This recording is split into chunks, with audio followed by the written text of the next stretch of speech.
भूतिया चक्की वाला। कहानी है रामपुर की। श्याम सुंदर त्रिपाठी रामपुर के खयात नाम डॉक्टर थे। रामपुर के लोग उन्हें भगवान का दर्जा देते थे। श्याम सुंदर की पत्नी थी माया। माया और श्याम सुंदर की नई नई शादी हुई थी। माया श्याम सुंदर से बहुत प्रेम करती थी और उन्हें खुश करने में ही लगी रहती थी। एक शाम माया को बचपन की सहेली नीता का फोन आया। मैं ठीक हूँ, तुम कैसी हो? डॉक्टर साहब कैसे हैं? वो भी ठीक हैं, अस्पताल में हैं अभी। एक बात बता, तुम्हारी जैसी लड़की को श्याम सुंदर जी ने पसंद कैसे किया? क्योंकि यहाँ आजमगढ़ में तुम्हारे तेवर तो कुछ अजीब थे। मैं अब वैसी नहीं रही, बदल चुकी हूँ। पति परमेश्वर और ससुराल से बढ़कर मेरे लिए और कुछ भी नहीं। चल भाई, अब रखती हूँ। सुंदर जी को बेसन के लड्डू बड़े पसंद हैं। चक्की जाकर अपने हाथ से आटा पिसवा कर लाती हूँ।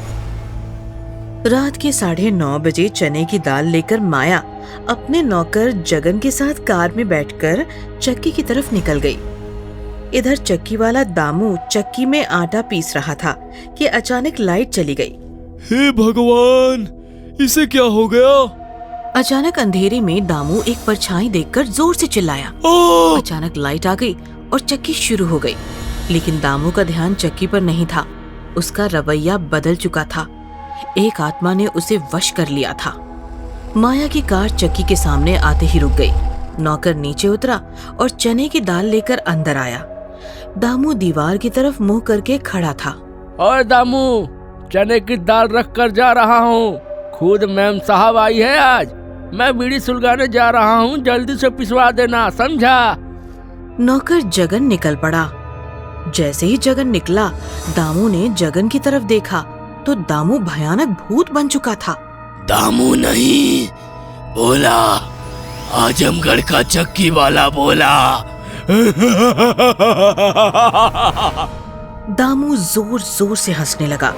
थोड़ी देर बाद माया अंदर चक्की में आई तो चक्की में कोई नहीं था। ये नौकर भी बड़ा कामचोर है। चक्की वाले का पता नहीं और ये गया होगा बीड़ी सुलगाने। तभी अचानक चक्की अपने आप शुरू हो गई और भयानक आवाज करने लगी। चक्की की आवाज सुनकर माया डर गई। अरे, अपने आप कैसे शुरू हो गई? अचानक लाइट चली गई, लेकिन चक्की का लाइट पर कोई असर ही नहीं हुआ। चक्की जोर जोर से घूमती रही। माया बुरी तरह डर गई। कोई है? जगन, जगन! कौन चोर? चक्की वाला कहाँ है? अरे जगन!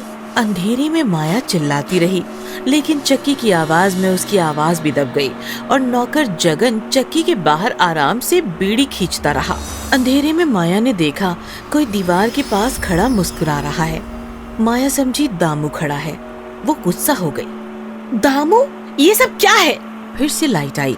जैसे ही लाइट आई, चक्की अपने आप बंद हो गई। चक्की में सन्नाटा छा गया। माया ने दामू की तरफ देखा तो उसके होश उड़ गए, क्योंकि वहाँ दामू नहीं, भोला खड़ा था। आजमगढ़ वाला, चक्की वाला भोला। तुम तो मर चुके हो ना? हाँ, मर चुका हूँ। तुम्हें मारने आया हूँ। क्या? मुझे क्यों मारना चाहता है? भूल गई वो दिन, जिस दिन तू मेरे चक्की पर आई थी? भोला की बात सुनकर माया अपने आप में ही खो गई और उसे वो दिन याद आया जिस दिन उसकी गलती की वजह से एक बेगुनाह की जान चली गई थी। माया आजमगढ़ के बड़े परिवार की लाड प्यार में पली बड़ी बिगड़ी हुई बेटी थी। हर वक्त बस मोबाइल पर गुटर गू। जा भोला राम की चक्की से आटा पिसवा कर ला, चल जा। रघु भैया, समझाओ ना माँ को। माँ, घर में नौकर चाकर है ना, माया क्यों जाए? रघु, मैं तुम बाप बेटों की काली करतूतों में दखल नहीं देती। तुम भी हम माँ बेटी में दखल ना दो। माया जाती हो कि मोबाइल बंद करवा दूं? हाँ? माया को गुस्सा तो बहुत आया, लेकिन फिर भी माँ के डर से वो आटे का डब्बा लेकर भोलाराम की चक्की पर निकल पड़ी। भोलाराम एक शरीफ और ईमानदार नौजवान था। जैसे ही उसने थकी हारी माया को देखा, वो आटे का डिब्बा लेने उसकी तरफ भागा और गलती से उसका हाथ माया की कमर को छू गया। माया ने भोलाराम को जोरदार चांटा मारा। तुम्हारी इतनी हिम्मत कि मेरे कमर को हाथ लगाएगा? तभी माया का भाई रघु वहां आया। क्या हुआ माया? मेरे कमर को छुआ इसने। बहन को गलत फहमी हुई है भैया। रघु को गुस्सा आया और उसने भोला को चक्की पर पटक पटक कर मार डाला। कुछ याद आया? हाँ? गलती हो गई भोला। उस दिन माँ का गुस्सा तुम पे निकल गया। मुझे माफ कर दो। तेरी गलती की वजह से मेरी जान गई, अब तेरी जाएगी। भोला का भूत माया की तरफ बढ़ने लगा। माया चिल्लाने लगी, बचाओ बचाओ बचाओ बचाओ। अचानक चक्की शुरू हो गई और माया की आवाज दब गई। भोला माया के पास आया। उसने माया का सिर पकड़ लिया और चक्की पर पटक पटक कर माया को मार दिया। इस प्रकार गलतफहमी और दुर्व्यवहार की भारी कीमत माया को चुकानी पड़ी।